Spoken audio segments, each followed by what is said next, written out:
नमस्कार दोस्तों, स्वागत है आपका मेरे यूट्यूब चैनल हिम एजुकेशन में। तो दोस्तों हम जो है अपनी क्वेश्चन सीरीज़ को कंटिन्यू करते हुए जो है नेक्स्ट पार्ट शुरू करने जा रहे हैं। तो पिछली वीडियो में हमने जो है 50 क्वेश्चन कर लिए थे। आज हम 50 से नेक्स्ट 50 क्वेश्चंस करेंगे। 50 से 100 क्वेश्चन आज जो है हम करेंगे। तो नेक्स्ट 50 क्वेश्चंस जो है इस वीडियो में आपको मिलेंगे। ये पार्ट 2 है। पार्ट 1 की वीडियो अगर आपने नहीं देखी है तो उसके लिंक मैं आपको प्लेलिस्ट में या ऊपर आई बटन में दे दूँगा, तो आप वहाँ से देख सकते हैं। और इस क्वेश्चन सीरीज़ की हमने अलग से प्लेलिस्ट बना के रखी है, उसको भी आप जो है चेक कर सकते हैं। ये हमारी दूसरी वीडियो है। इस वीडियो में इन क्वेश्चंस की बात करें तो ये नेट सेट, जो भी नेट सेट परीक्षा की तैयारी कर रहे हैं, एलटी टेट की तैयारी कर रहे हैं या पीजीटी हिंदी कमीशन की तैयारी कर रहे हैं, तो उनके लिए जो है ये वीडियो बहुत ही उपयोगी रहने वाली है। तो स्किप मत करना आप वीडियो, सभी क्वेश्चंस देखना। तो हमारा नेक्स्ट क्वेश्चन है 51 क्वेश्चन नंबर। निम्नलिखित पंक्तियों में से इनके अष्टछाप भक्त कवियों को सुमेलित कीजिए। तो यहाँ पे 4 पंक्तियाँ दी गई हैं, तो इनको हमने जो है इनके कवियों से जो है सुमेलित करना है। तो अब इस क्वेश्चन की बात करें तो 51 क्वेश्चंस का जो यहाँ पे आंसर बनता है हमारे सामने ऑप्शन नंबर बी। अब कहा करो बैकुंठी जाए, तो ये पंक्ति किसकी है? इस पंक्ति की बात करें तो ये पंक्ति परमानंद दास की है। संतन को कहा सीकरी से काम, सीकरी सो काम है ये शायद। तो इसकी बात करें तो ये किसकी पंक्ति है? ये कुंभन दास की पंक्ति है। मो मन गिरधर छवि पे अटकियो, तो ये पंक्ति कृष्णदास की है। जन्म जन्म याही ब्रज बसीवो, तो ये पंक्ति छीत स्वामी की है। तो इससे जो है ऑप्शन नंबर सी हमारा राइट आंसर है। नेक्स्ट क्वेश्चन है, निम्नलिखित कथन को इनके आलोचक के साथ सुमेलित कीजिए। तो यहाँ पे कथन दिए गए हैं, तो कुछ आलोचकों के नाम दिए गए हैं, तो हमें जो है इनसे जो है सुमेलित करना है। तो इसका जो ऑप्शन बी है वो राइट आंसर है।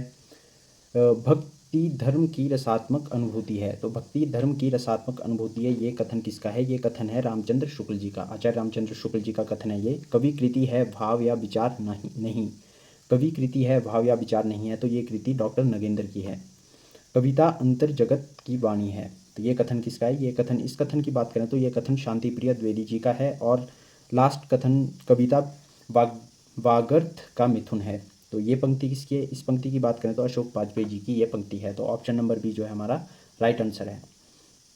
नेक्स्ट क्वेश्चन है, निम्नलिखित राष्ट्र कविताओं को उनके रचयिताओं से सुमेलित कीजिए। तो यहाँ पे राष्ट्र चेतना से संबंधित कविताएं दी गई हैं और इनके रचनाकारों से जो हमें सुमेलित करना है। तो अब इसकी बात करें तो ऑप्शन नंबर ए निकल कर आता है हमारे सामने। ध्वजवंदना की बात करें तो ध्वजवंदना किसकी रचना है? ध्वजवंदना जो है ये मैथिली शरण गुप्त जी की रचना है। मैथिली शरण गुप्त जी की कविता है ये ध्वजवंदना, आपने याद रखना है। इसके बाद 15 अगस्त 1947 की बात करें तो ये जो है कविता सुमित्रा नंदन पंत जी की है। 15 अगस्त की बात करें तो 15 अगस्त किसकी है? 15 अगस्त गिरिजा कुमार माथुर। जनवरी 26 इसकी बात करें तो अज्ञे की ये कविता है। इसके बाद क्वेश्चन नंबर 54 है। क्वेश्चन नंबर 54 है, उपन्यास की जमीन आलोचना ग्रंथ किसका है? तो उपन्यास की जमीन शीर्षक से आलोचना ग्रंथ जो है किस कवि का है? तो ये जो है अनित कुमार सिंह जी का है। क्वेश्चन नंबर 51 है, किस आलोचक ने श्रीधर पाठक को स्वच्छंदतावाद का पहला कवि माना है? तो किस आलोचक ने जो है स्वच्छंदतावाद का पहला कवि जो है श्रीधर पाठक जी को माना है? तो अब इस क्वेश्चन की बात करें तो आचार्य रामचंद्र शुक्ल ने जो है इन्हें स्वच्छंदतावाद का पहला कवि माना है। अब यहाँ पे नेक्स्ट क्वेश्चन है हमारे सामने, निम्नलिखित कथनों को इनके कवि आलोचकों के साथ सुमेलित कीजिए। तो यहाँ पे भी कथन दिए गए हैं और इनके आलोचकों के से जो है हमें सुमेलित करने हैं। तो यहाँ पे हमारे सामने जो ऑप्शन ए जो है निकल कर आता है, इसका आंसर ऑप्शन ए है। अब पहले कथन की बात करें तो गद्य जीवन संग्राम की भाषा है, ये कथन किसका है? तो इस कथन की बात करें तो ये सूर्यकांत त्रिपाठी निराला जी का कथन है। इसके बाद बात करें तो आलोचक साहित्य का दरोगा है, तो ये कथन किसका है? तो ये कथन गजानन माधव मुक्तिबोध जी का है।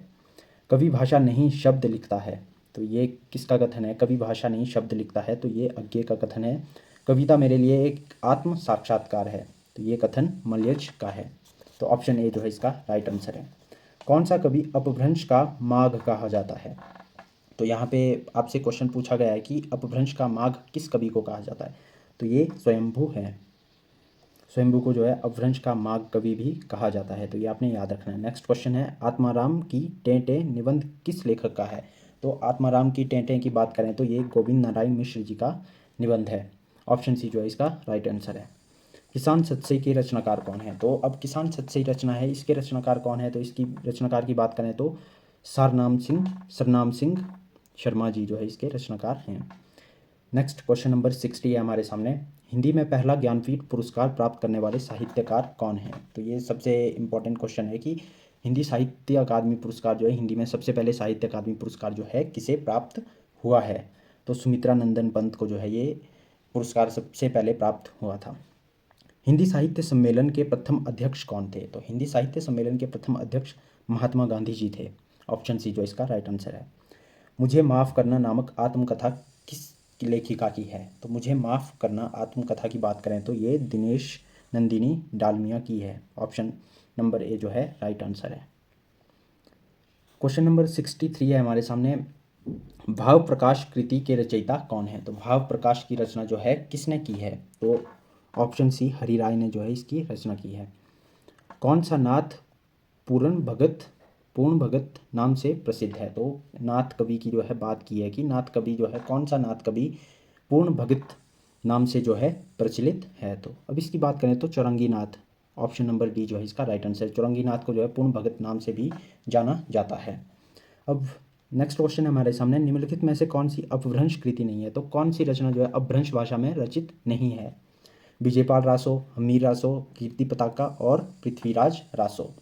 तो इसमें जो है पृथ्वीराज रासो जो है ये अपभ्रंश भाषा में नहीं है। अब इसके बाद नेक्स्ट क्वेश्चन है, प्रथम भक्त कवित्री कौन है? तो प्रथम भक्त कवित्री की बात करें तो आंडाल जो है प्रथम भक्त कवित्री मानी जाती हैं।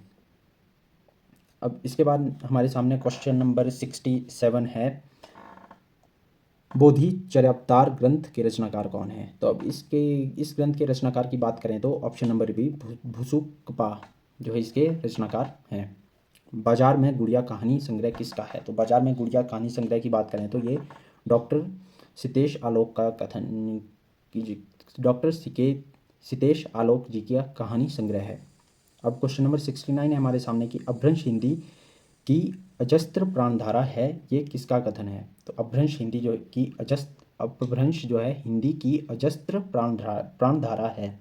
तो अब इसके आंसर की बात करें तो option number C Hazari Prasad Dwivedi ji का ये कथन है।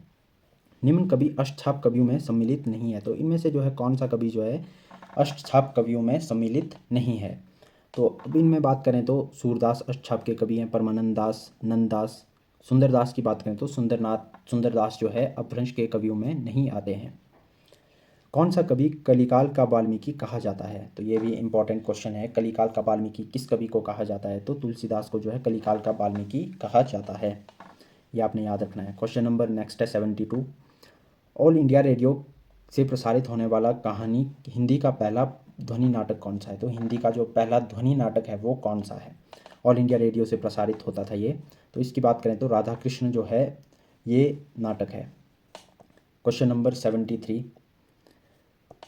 निम्नलिखित आलोचक साहित्य का डिक्टेटर कहा जाता है? तो साहित्य का डिक्टेटर जो है किस आलोचक को कहा जाता है? तो ये तो आपको पता ही है, बहुत ही फेमस क्वेश्चन है ये अक्सर जो है एग्जाम्स में पूछा भी जाता है। और इसे जो है इसकी बात करें तो महावीर प्रसाद द्विवेदी जी जो है साहित्य के डिक्टेटर कभी कहे जाते हैं। तो एक क्वेश्चन ये भी है कि भाषा का डिक्टेटर हजारी प्रसाद द्विवेदी जी ने कहा है कि भाषा का डिक्टेटर किस कवि को कहा है? तो ये आपने बताना है मुझे। तो ये कमेंट बॉक्स में आपने बताना है कि भाषा का डिक्टेटर किस कवि को कहा जाता है।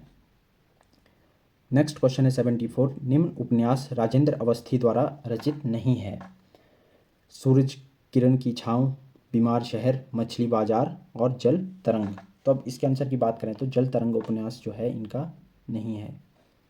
प्रेमचंद पर पहली आलोचना पुस्तक लिखने वाले आलोचक कौन है? तो प्रेमचंद पर पहली आलोचना पुस्तक जो है किस आलोचक ने लिखी? तो ये लिखी थी डॉक्टर इंद्रनाथ मदान ने।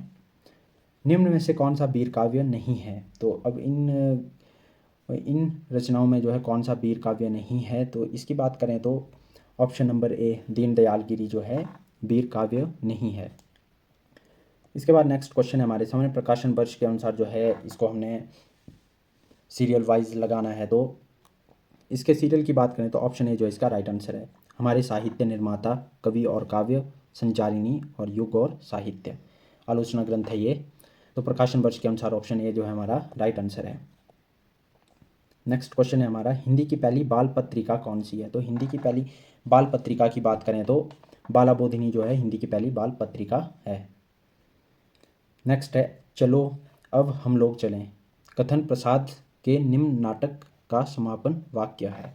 तो एक जयशंकर प्रसाद के नाटक का जो है अंतिम वाक्य है, चलो अब हम लोग चलें। तो ये किस नाटक का वाक्य है? तो अब इसकी बात करें तो ये चंद्रगुप्त नाटक का वाक्य है, अंतिम वाक्य है ये, समापन वाक्य। इसके बाद नेक्स्ट क्वेश्चन है, कहाँ करुणानिधि केशव सोए? इस कथन भारतेंदु के किस नाटक का है? तो कहाँ करुणानिधि केशव सोए, तो ये कथन जो है भारतेंदु के किस नाटक से लिया गया है या किस नाटक का है? तो नील देवी नाटक से जो है इस कथन को लिया गया है, या नील देवी में जो है ये कथन आता है। नेक्स्ट है, हिंदी के निम्न लेखक ने रूसी साहित्यकार चेखव का इंटरव्यू लिखा था। तो किसने जो है लिखा था रूसी साहित्यकार चेखव का इंटरव्यू? तो राजेंद्र यादव ने जो है इनका इंटरव्यू लिखा था। नेक्स्ट क्वेश्चन है हमारे सामने, क्वेश्चन नंबर 82, दिनकर की कौन सी काव्य कृति वैतालिक का जागरण गान कहा जाता है? तो कौन सी काव्य कृति को, दिनकर की कौन सी काव्य कृति को जो है वैतालिक का जागरण गान कहा जाता है? तो ऑप्शन नंबर डी, हुंकार को जो है वैतालिक का जागरण गान कहा जाता है। हुंकार रचना को जो है वैतालिक जागरण का गान कहा जाता है।